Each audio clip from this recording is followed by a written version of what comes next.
अपनी जो पिताजी की जो धन दौलत थी उसको संरक्षित करता और खुद पिताजी के मार्ग पे चलता कि उन्होंने कैसे मेहनत की, उन्होंने कैसे अपना इतना बड़ा साम्राज्य खड़ा किया, इतनी धन दौलत सब जुटाई, कैसे उन्होंने इतना सब कुछ किया। तो मैं भी उनके बताए हुए मार्ग पे चलें, काम करें, मेहनत करें, बिजनेस करें, तो हो सकता है कि जो पिताजी की जितनी धन दौलत थी उससे मैं डबल। मरते समय केवल उस व्यक्ति को दुख नहीं होता है जिसने मेडिटेशन किया है, जो ध्यान किया है, जिसने दुखों को समझा है, उसे दुख नहीं होता है, क्योंकि वो मेडिटेशन करने के बाद में वो दुख के, संसार के जन्म को पहचान लेता है। तृष्णा को ख़त्म करना पड़ेगा, और तृष्णा ख़त्म करने के लिए उसे राग द्वेष मोह ये तीनों स्तंभ गिराने होंगे, तब वो ग्रह कारक जो है तृष्णा, जो ग्रह कारक नाम की तृष्णा है, वो तृष्णा को खत्म करता है।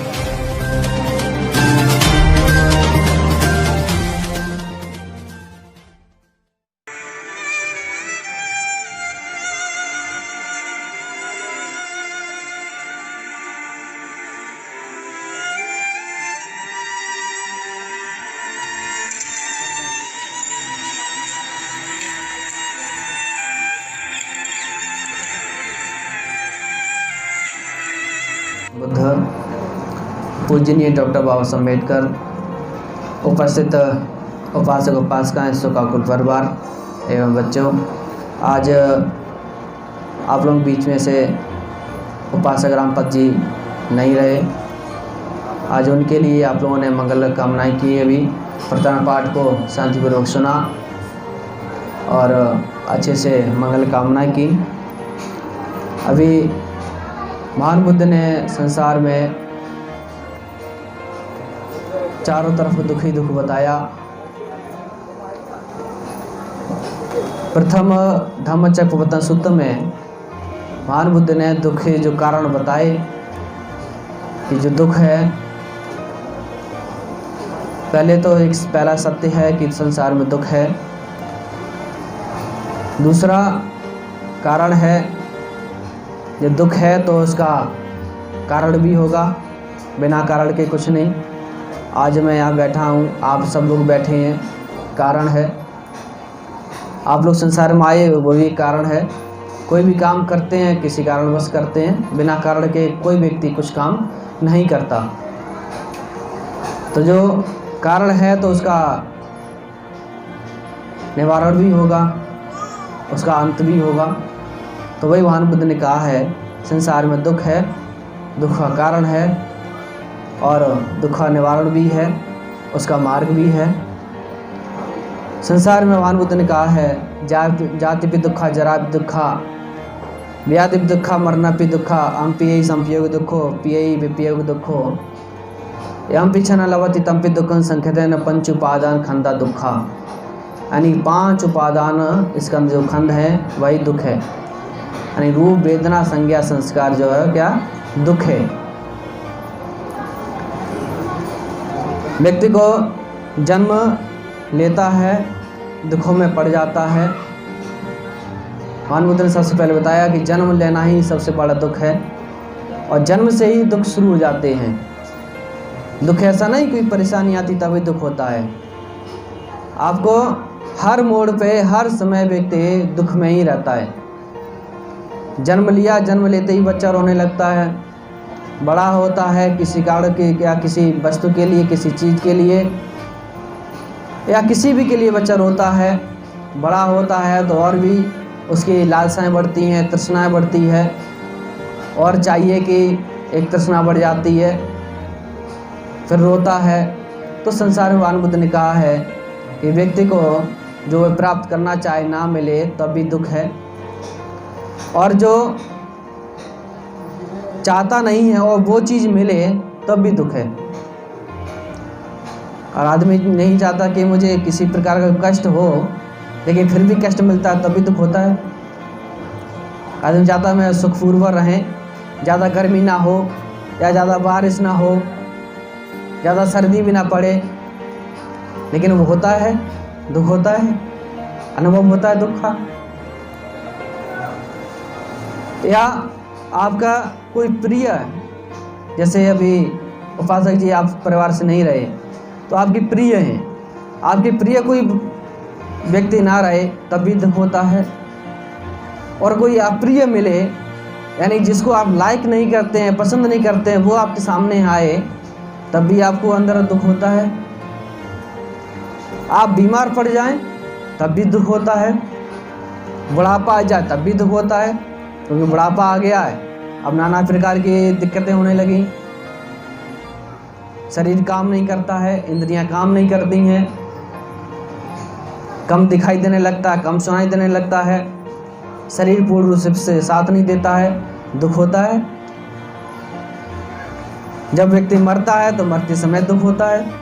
ऐसा नहीं जो मर गया उसे कोई दुख नहीं हुआ, मरने से पहले उसे बहुत दुख होता है, उसे अंदर बेचैनी होती है, घबराता है, परेशान होता है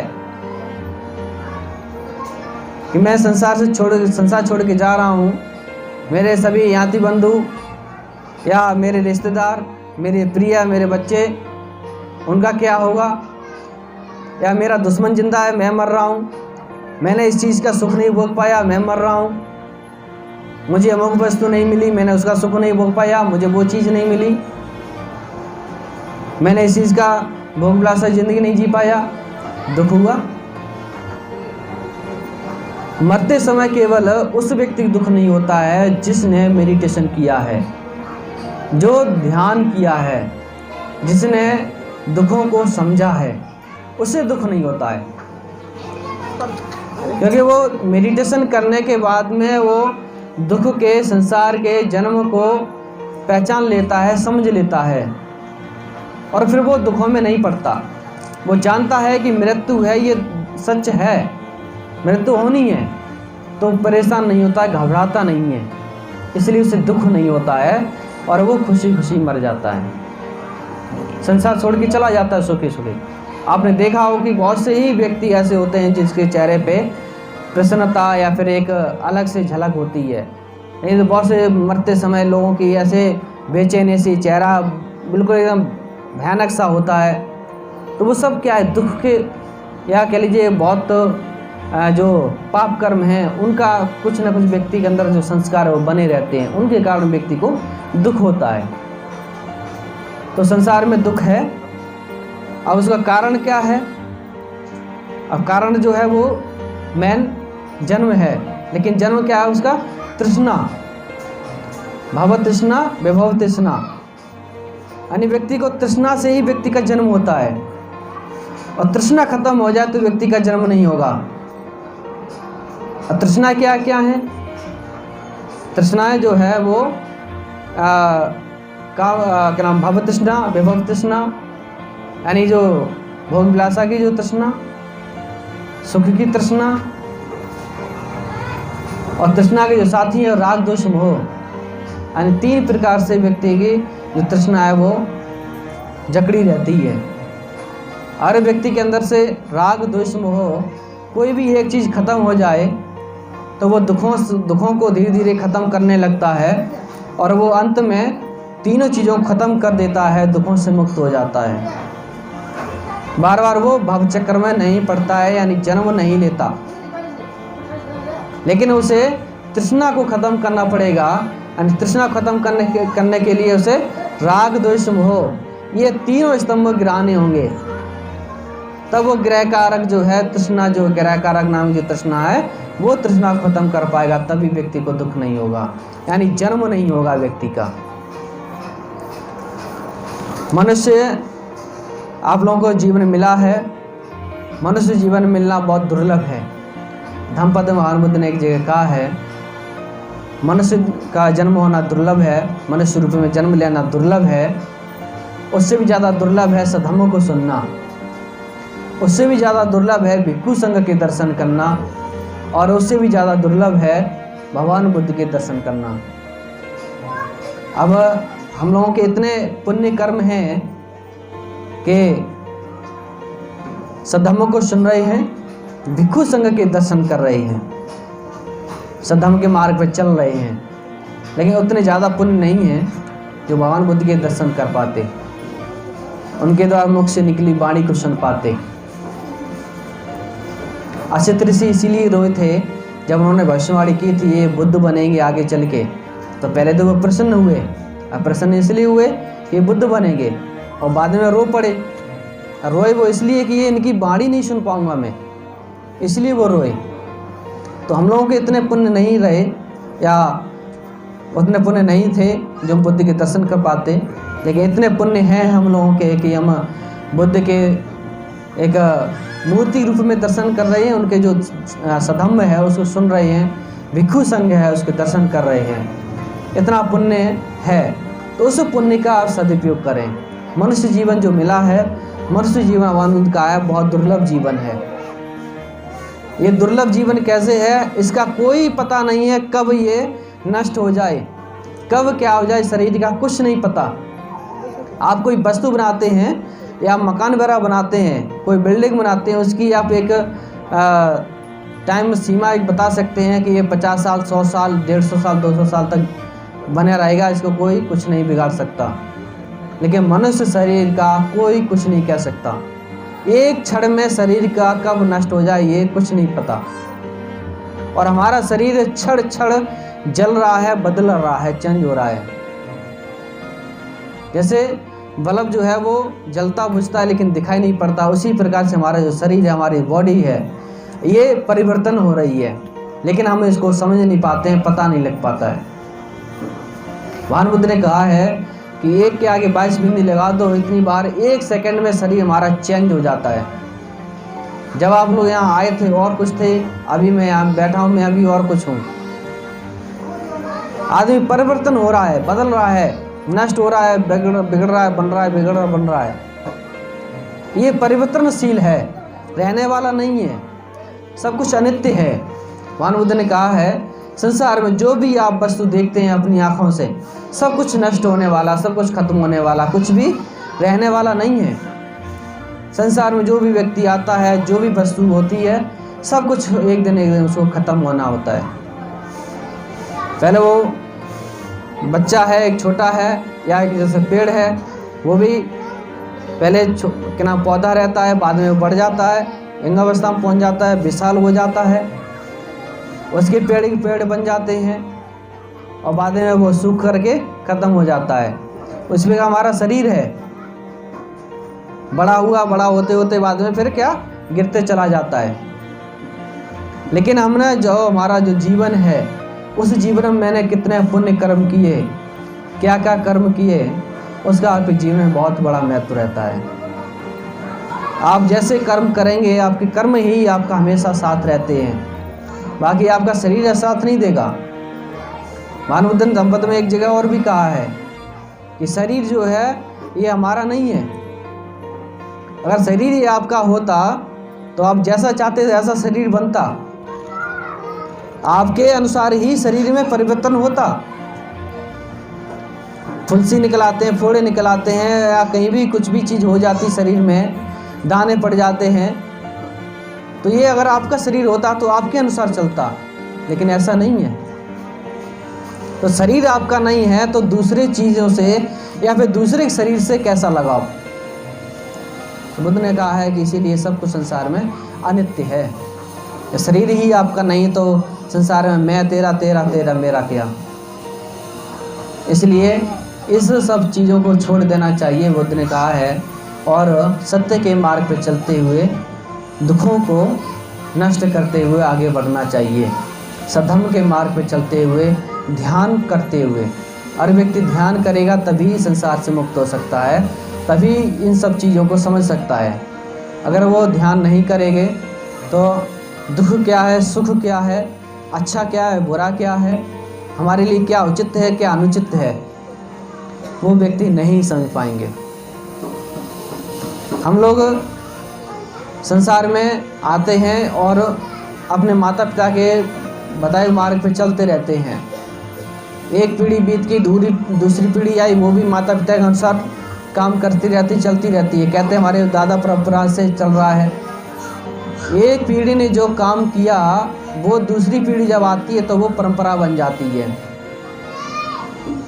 चाहे भले वो अंधविश्वास हो, या सही मार्ग हो। वो कहते हैं हमारे दादा परंपरा से चला आ रहा है, हमारी प्रॉपर्टी चली आ रही है इसलिए हम कर रहे हैं, लेकिन उसको सत्य का ज्ञान नहीं है, सच्चाई क्या है इसमें। इसलिए व्यक्ति को आपका अपना जीवन मिला है आपको, तो आपको क्या करना है ये आपको तय करना है कि मुझे ये जीवन जो मिला है मैं अपने जीवन के अनुसार अपना जो जीवन है उसको जिएंगे, लेकिन आपको कैसा जीवन जीना है ये आपको खुद तय करना होगा। इसमें कोई दूसरा आपका कोई भी साथी साथ नहीं देगा। बस ये मार्ग बता सकता है आपको कि भाई ये मार्ग है, इस मार्ग पे आप चलेंगे तो आपका कल्याण होगा। अगर बुरा मार्ग अपनाते हो तो आपके साथ बुरा ही होगा। कुछ चीज़ लोग कहते हैं कि हम इस रास्ते पर चले मेरा तो बहुत ही भला हो गया, वो कुछ क्षण भर के लिए सुख होता है, क्षण भर के लिए, लेकिन उसका जो अंत होता है बहुत बुरा होता है। इसलिए क्षण भर के सुख के लिए बुरे कर्म ना करें। अंत का जो सुख है उस सुख को देखें, और उस सुख में कितने लोग सुखी हो रहे हैं उस सुख को देखें, उस अनुभूति को देखें, तब आप सुख रहेंगे, तभी आपका जीवन जो है वो सुखकारी होगा। अगर केवल आपने अपने लिए देख लिया, दूसरे के लिए उसमें हानि है, तो उसमें आपकी हमेशा आप उस समय जब आपने काम किया उसमें तो आपको बहुत अच्छा लगा, दूसरे के लिए वो बुरा हो गया, लेकिन उसमें दूसरे को बुरा लगा, अंत में जब आगे बढ़ेंगे तो हो सकता है कि आपके लिए वही चीज़ बुरी हो जाए। इसलिए ऐसे कर्म करो कि ना अपना बुरा हो ना दूसरे का बुरा हो। ऐसे कर्म करो कि दूसरे का भला हो जाए अपना हानि हो जाए, ऐसे भी कर्म मत करो। ऐसे कर्म करो अपना भला हो दूसरे का भला हो जाए, आपके लिए कल्याणकारी हो दूसरे कल्याणकारी हो। ऐसे मार्ग पे चलो, ऐसा मार्ग सबको बताओ। तो वहाँ अभी आपने जो पंचशील लिया, पंचशील जो है वो सबके लिए है। बुद्ध ने सबको पंचशील दिया, लेकिन पंचशील जो है वो बुद्ध को मानो ना मानो, बुद्ध कहते हैं सभी के ऊपर लागू होता है। जितने भी ग्रस्त लोग हैं सबके ऊपर, जितने भी मनुष्य हैं, जितने भी प्राणी संसार में, सबके ऊपर पंचशील लागू होता है। अगर आप पंचशील का अच्छे से पालन करते हैं तो आपका जीवन जो है वो अच्छा होगा, एकदम स्वच्छ और निर्मल होगा जीवन। तो महान बुद्ध ने अभिधम्म के जो अभिधम्म का जो कह लीजिए मुख्य भाग है, या जो त्रिपिटक का जो मुख्य भाग है अभिधम्म, उसमें महान बुद्ध ने चित्त की रूप वेदना संज्ञा संस्कार इसके उसमें बताया है। गौतम बुद्ध ने उसमें एक जगह जो उपदेश दिया उसमें कुशल और अकुशल उसके बारे में बताया। 3 चीज़ उसके अंदर हैं, कुशल अकुशल अव्यक्तता, यानी कि कुशल भी है अकुशल भी है, और एक सीढ़ी ऐसी है जहाँ ना कुशल है ना अकुशल है, यानी कि समता का भाव है, मध्यम मार्ग है। बुद्ध का अगर कोई पूछता है कि आप किस मार्ग पे चल रहे हैं, बुद्ध का क्या मार्ग है, क्या रास्ता है, तो क्या बताएंगे? मार्ग क्या है? मध्यमा पटिपदा, यानी मध्यम मार्ग। ना ज़्यादा सुख में जाना है ना ज़्यादा दुख में जाना है, मध्यम में रहना है। आपको ज़्यादा पैसा मिल गया, आप ज़्यादा अमीर हैं, तो उसका ज़्यादा ऐसा भी नहीं कि सुख ही सुख भोगे जाओ और उसका दुरुपयोग करो पैसे का, नहीं। भगवान बुद्ध ने एक जगह एक ऐसे श्रावस्ती घटना घटी। वहाँ एक सेठ का लड़का था, वो अपने परिवार में बड़ा था। उसने परिवार का जो भी धन दौलत थी, उसके जब पिताजी ख़त्म हो गए, उसका खूब भरपूर कह लीजिए उपभोग किया, एक भी पैसा उसमें कमाया नहीं, अपनी तरफ से मेहनत नहीं की, बैठे बैठे खाया, बुरी संगति में पड़ गया, दारू पीने लगा, जुआ खेलने लगा। धीरे धीरे उसकी संपत्ति जो है वो पूरी नष्ट हो गई। जितने जो मकान महल थे सब बिक गए, खेती थी वो सब बिक गई, घर के नौकर वगैरह सब चले गए, जो महल एक जो घर था वो भी चला गया। अब उसके पास कुछ भी नहीं रहा, अब वो एक झोपड़ी में रहने लगा करके। भगवान बुद्ध ने कहा कि अगर यही लड़का वहाँ और जो लोग थे उन सबको उपदेश किया, अगर यही लड़का अपनी जो पिताजी की जो धन दौलत थी उसको संरक्षित करता और खुद पिताजी के मार्ग पे चलता कि उन्होंने कैसे मेहनत की, उन्होंने कैसे अपना इतना बड़ा साम्राज्य खड़ा किया, इतनी धन दौलत सब जुटाई, कैसे उन्होंने इतना सब कुछ किया, तो मैं भी उनके बताए हुए मार्ग पे चलें, काम करें, मेहनत करें, बिजनेस करें, तो हो सकता है कि जो पिताजी की जितनी धन दौलत थी उससे मैं डबल कर दूं। अगर वो इस चीज़ को सोचता तो वो आज झोपड़ी में रहने के लिए कह लीजिए उसके ऐसे दिन नहीं आते। तो इसलिए व्यक्ति को भगवान बुद्ध ने कहा है हमेशा व्यक्ति को क्षण भर या तत्पर हमेशा जागरूक अवस्था में रह करके मध्यम मार्ग में रहते हुए काम करना चाहिए। एक बार एक किसान के 2 बेटे थे। एक जब किसान मर गया तो एक बेटे ने धन की जो धन दौलत थी वो सब रख ली, जो हीरे जवाहरात थे वो रख लिए। छोटे भाई को चांदी का सामान दे दिया, कम खेती दे दी और कह दिया कि ये पिताजी की दादा परंपरा की एक हमारी वो है, इसको बचा के रखना है, तुम इसको रखो, इसका उपयोग करो। छोटा वाला उसने जब देखा कि ये सब पिताजी ने छोड़ा हुआ है धन हीरे जवाहरात, तो एक आदमी कह सकता है कि ठीक है इसको सुरक्षित रखना है, लेकिन चांदी का सामान जिसका ज़्यादा कोई मूल्य नहीं उसको क्यों बचा के रखा। तो एक अंगूठी पे लिखा था अनित्य। उसने उस भाव को समझा अनित्य को कि अनित्य। फिर जैसे अभी मौसम जो हुआ बारिश आने लगी तो वो परेशान होने लग गया। जो बड़ा भाई था वो परेशान होने लग गया, ज़्यादा गर्मी हुई तो परेशान होने लग गया। लेकिन छोटा भाई इस चीज़ को समझता था कि संसार में अनित्य है, अभी मेरे पास ज़्यादा कुछ नहीं है लेकिन मैं मेहनत करूं तो मेरे पास सब कुछ हो जाएगा। और बड़े भाई इस चीज़ को समझा नहीं, वो बाद में उस चीज़ को लेकर के दुखी होता रहा कि उसने मध्यम मार्ग को नहीं समझा, अनित्य को नहीं समझा। तो भगवान बुद्ध ने ये अभिधम्म में जो बताया है मध्यम मार्ग, यानी कि कुशल अकुशल अपेक्षता, यानी व्यक्ति को कुशल कर्म करने चाहिए, अकुशल कर्मों को छोड़ देना चाहिए और मध्यम मार्ग पर चलना चाहिए।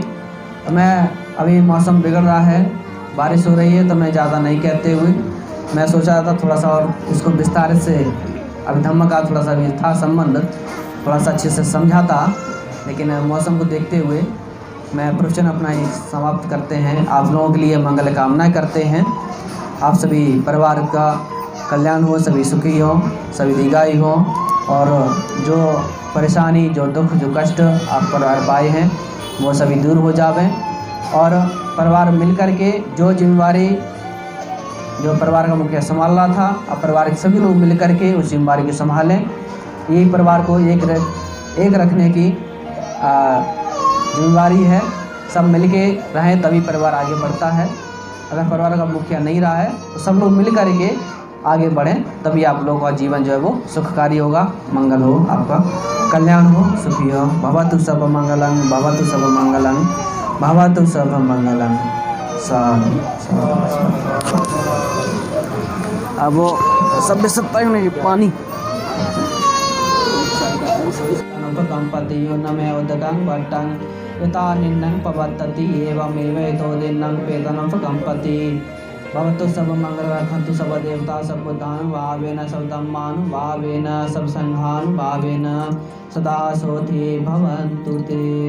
साधु साधु। पूरा पानी छोड़ के सदा सुखी होन्तु सबे होन्तु चके सबे भद्राणि पश्यन्तु मा कञ्च दुःखमागमा सबे सदा सुखी होन्तु सबे होन्तु चके सबे भद्राणि पश्यन्तु मा कञ्च दुःखमागमा। साधु साधु साधु। मेरा अपना चैनल, आपका चैनल, समाज का चैनल, देश का चैनल NB News 24/7 को आप लाइक करें, सब्सक्राइब करें और ज्यादा से ज्यादा इसकी वीडियो को शेयर करें ताकि हर खबर को मैं आप तक आसानी से पहुंचा सकूं।